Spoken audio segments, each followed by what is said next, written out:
आज हम बात करने जा रहे हैं भारतीय सभ्यता एवं संस्कृति के ऊपर किए गए ब्रिटिश आघात के विषय में।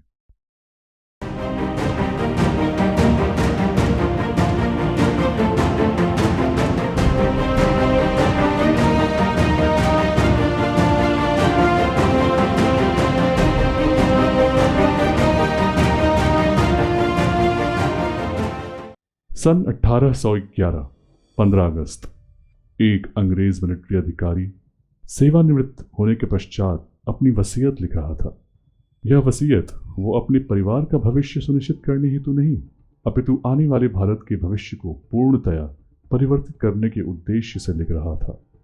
नाम था Joseph Boden, lieutenant colonel in Bombay native infantry.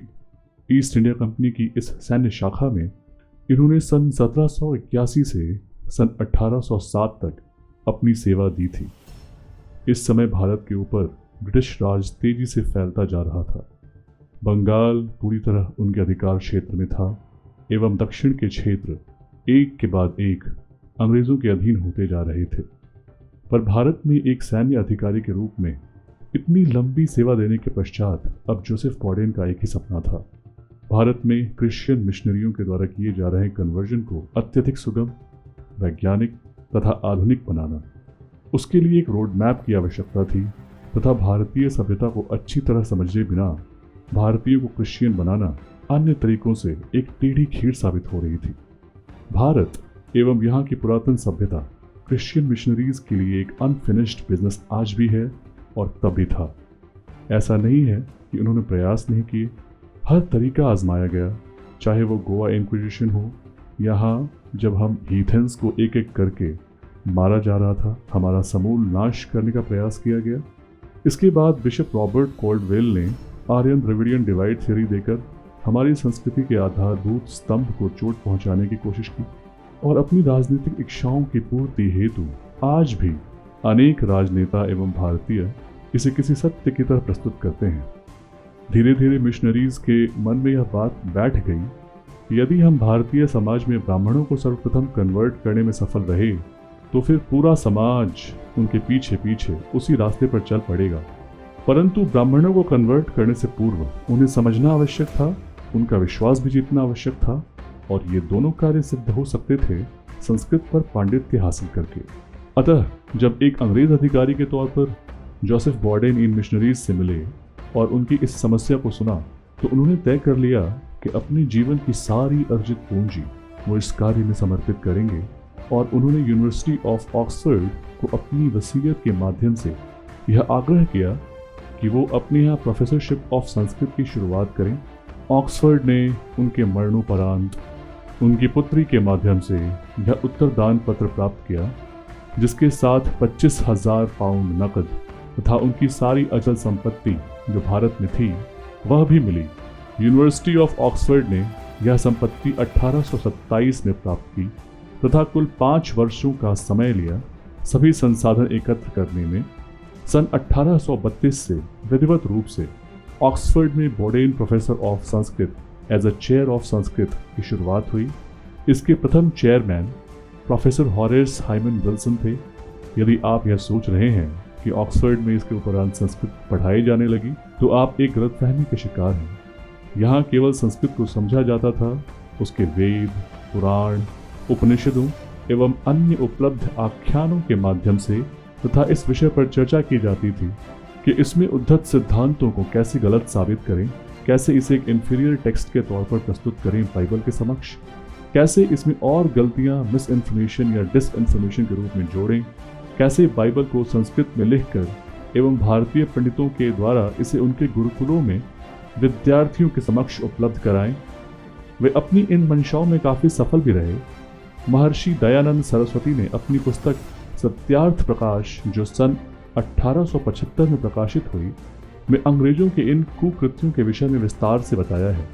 अंग्रेज मिशनरीज का ये मानना था कि यदि वे भारतीय विद्वानों से संस्कृत में वाद विवाद करेंगे, यदि वे भागवत गीता के संस्करण उदाहरणार्थ लेंगे एवं तब अपनी बात बाइबल से प्रस्तुत करेंगे तो भारतीय समाज उन्हें ज़्यादा गंभीरता से लेगा एवं उनके लिए भारतीयों को ये मनवाना आसान होगा कि हमारी संस्कृति बेहतर है और आपकी कमतर।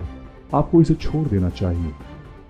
मैक्स मुलर एक जर्मन थे, परंतु वो भी बोडेन प्रोफेसरशिप ऑफ संस्कृत के सदस्य थे तथा उसके अध्यक्ष भी बनना चाहते थे। सन 1860 में जब दूसरे चेयरमैन को चुनने की बारी आई तब वो सबसे आगे थे, पर अंततः चुना गया मॉनियर विलियम्स को। अब तक भारत की स्थिति काफ़ी बदल गई थी। शासन व्यवस्था ईस्ट इंडिया कंपनी के हाथों से ब्रिटिश क्राउन के पास आ गई थी। प्रथम स्वतंत्रता संग्राम के पश्चात अंग्रेजों ने भारत की गुरुकुल परंपरा को पूर्णतया समाप्त करने का प्रण ले लिया था। भारतीय शस्त्र विद्या के केंद्र, जहां सदियों से स्त्री एवं पुरुष को समान रूप से मल्ल युद्ध, द्वंद्व युद्ध, कलरीपयट्टू तथा नाना प्रकार के मार्शल आर्ट्स की शिक्षा दी जाती थी, बंद कर दिया गया। संस्कृत को पूर्णतया समाप्त कर अंग्रेजी कॉन्वेंट एजुकेशन को प्रचारित किया जाने लगा। सभी बाइबल के संत अब भारतीय संतों से ऊपर हो गए, जैसे संत Michael, Saint Xavier, Saint Joseph, Saint Paul, Saint Dominic, Don Bosco, Jesus Mary, Holy Mission, Assembly of Gods Church, Notre Dame, Mount Carmel इत्यादि यहाँ आम होते चले गए एवं ऋषि वशिष्ठ, वाल्मीकि, अत्रि, विश्वामित्र, सांदीपनि, परशुराम, जैमिनी, भारद्वाज गुमनाम होते चले गए। प्रोफेसर मॉनियर विलियम्स ने कहा था कि अगर मिशनरीज चाहते हैं भारतीय संस्कृति को उखाड़ फेंकना, तो उन्हें भारतीय बच्चों को उनकी सांस्कृतिक शिक्षा से दूर करना होगा, उनमें उनकी परंपराओं के प्रति हीन भावना का प्रसार करना होगा। इसके लिए हमें एक ऐसी शिक्षा प्रणाली विकसित करनी होगी जो भारतीय समाज को उनकी जड़ों से दूर रख सके। फिर भारतीय सभ्यता का वृक्ष स्वयं ही सूख जाएगा, बचेंगे तो केवल गुलाम, हमारे मानसिक गुलाम। मॉनियर विलियम्स की अध्यक्षता काल में ही संस्कृत का अध्ययन करने वाले ऑक्सफोर्ड एकेडमिक्स को इसकी वैज्ञानिक सार्थकता का पता चला। अब तक भारत से 3000 से भी ज़्यादा भारतीय विविध ज्ञान परंपराओं की मूल प्रतियां, चाहे वो वेदांत हो, मीमांसा हो, अद्वैतवाद के आख्यान हो अथवा वैज्ञानिक निष्कर्षों से परिपूर्ण पुस्तकें हों, इंग्लैंड लाई जा चुकी थी। और फिर आश्चर्यजनक रूप से मनोविज्ञान, समाजशास्त्र, अर्थशास्त्र जैसे विषयों में हम जर्मनी तथा इंग्लैंड में एक प्रगति होती हुई देखते हैं। जर्मनी इसलिए क्योंकि वहाँ के विद्वान मुख्य रूप से ऑक्सफोर्ड में काफ़ी बड़ी मात्रा में अंग्रेज़ों के साथ संस्कृत के ऊपर रिसर्च कर रहे थे। हमने उपनिवेशवाद काल में अपने उद्योग धंधे ही अंग्रेजों के हाथों नष्ट होते हुए नहीं देखा, अपितु अपनी परंपरा पर उनके द्वारा किए गए निरंतर आघात भी सहे। रूडयार्ड कीपलिंग, एक अंग्रेज जिनका जन्म भारत में ही हुआ था, ने एक कविता लिखी थी 1899 में। नाम था व्हाइट मैन्स बर्डन। यह कविता कोई व्यक्ति अत्यधिक सुपीरियरिटी कॉम्प्लेक्स से ग्रसित होकर ही लिख सकता है। इस कविता में वो बताते हैं कि कैसे दुनिया में मौजूद हर मानव प्रजाति में श्वेत त्वचा वाले श्रेष्ठ हैं एवं किस प्रकार उनके गॉड जीसस ने उन्हें यह जिम्मेदारी दी है कि वो अन्य सभी असभ्य जनजातियों को जीवन जीने की कला सिखाएं।